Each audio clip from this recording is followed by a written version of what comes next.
আল্লাহ পাক অবাক হয়ে যান সেই যুবককে দেখে যার প্রবৃত্তির তাড়না নাই, সে আল্লাহর দ্বীনের পথে ছুটছে।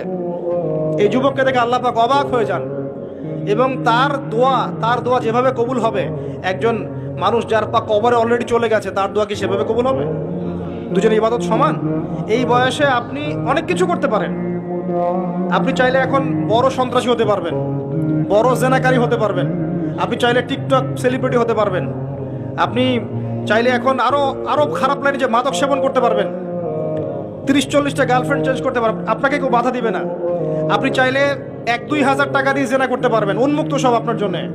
ইভেন এখন আপনি চাইলে মদও খেতে পারবেন, লাইসেন্স দেওয়া আছে, আপনি করতে পারবেন। এই সময়টা আল্লাহ পাক দেখতে চান আপনি কি করেন। যদি এই সময়টা আপনি আল্লাহর দিকে ফিরে আসেন, আপনি কোরআনের দিকে ফিরে আসেন, সুন্নত অনুযায়ী জীবন যাপন করেন, আপনার জন্য অপেক্ষা করছে জান্নাত। কি চান আপনি সিদ্ধান্ত নেন।